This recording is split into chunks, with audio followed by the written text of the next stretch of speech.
ಮಲೆನಾಡ ಮಡಿಲಲ್ಲಿ ಈಗ ಗೇರುಹಣ್ಣು ಬೆಳೆಯುವ ಸಂಭ್ರಮ. ಗೋಡಂಬಿ ಹೆಸರು ಕೇಳಿದ್ರೇ ಕೆಲವರ ಬಾಯಿಯಲ್ಲಿ ನೀರು ಬರುತ್ತೆ. ಆದರೆ ಗೋಡಂಬಿ ಅಥವಾ ಗೇರು ಬೀಜಕ್ಕೆ ಅಂಟಿಕೊಂಡೇ ಬೆಳೆಯುವ ಗೇರು ಹಣ್ಣಿನ ಬಗ್ಗೆ ತಿಳಿದವರ ಸಂಖ್ಯೆ ತುಂಬ ಕಡಿಮೆ. ಹೌದು, ರಸಭರಿತವಾಗಿರುವ ಸಿಹಿಯಾಗಿರುವ ಗೇರು ಹಣ್ಣು ದೇಹಕ್ಕೆ ಒಂದು ರೀತಿಯ ಶಕ್ತಿಯನ್ನು ನೀಡುವ ಆಗರ ಎಂದರೆ ತಪ್ಪಾಗಲಾರದು.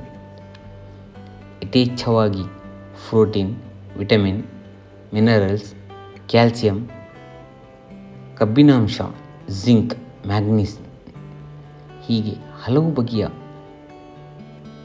ಉನ್ನತ ಗುಣಗಳನ್ನು ತನ್ನೊಳಗೆ ಅಡಗಿಸಿಕೊಂಡಿದೆ.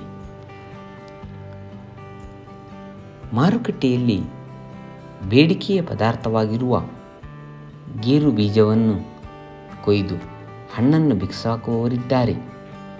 ಆದರೆ ನೆನಪಿಡಿ, ಗೇರು ಹಣ್ಣನ್ನು ಎಸೆಯುವ ಬದಲು ಸೇವಿಸಿ ನೋಡಿ. ದೇಹದಲ್ಲಿ ಅನೇಕ ಬದಲಾವಣೆಗಳನ್ನು ಕಾಣಬಹುದು.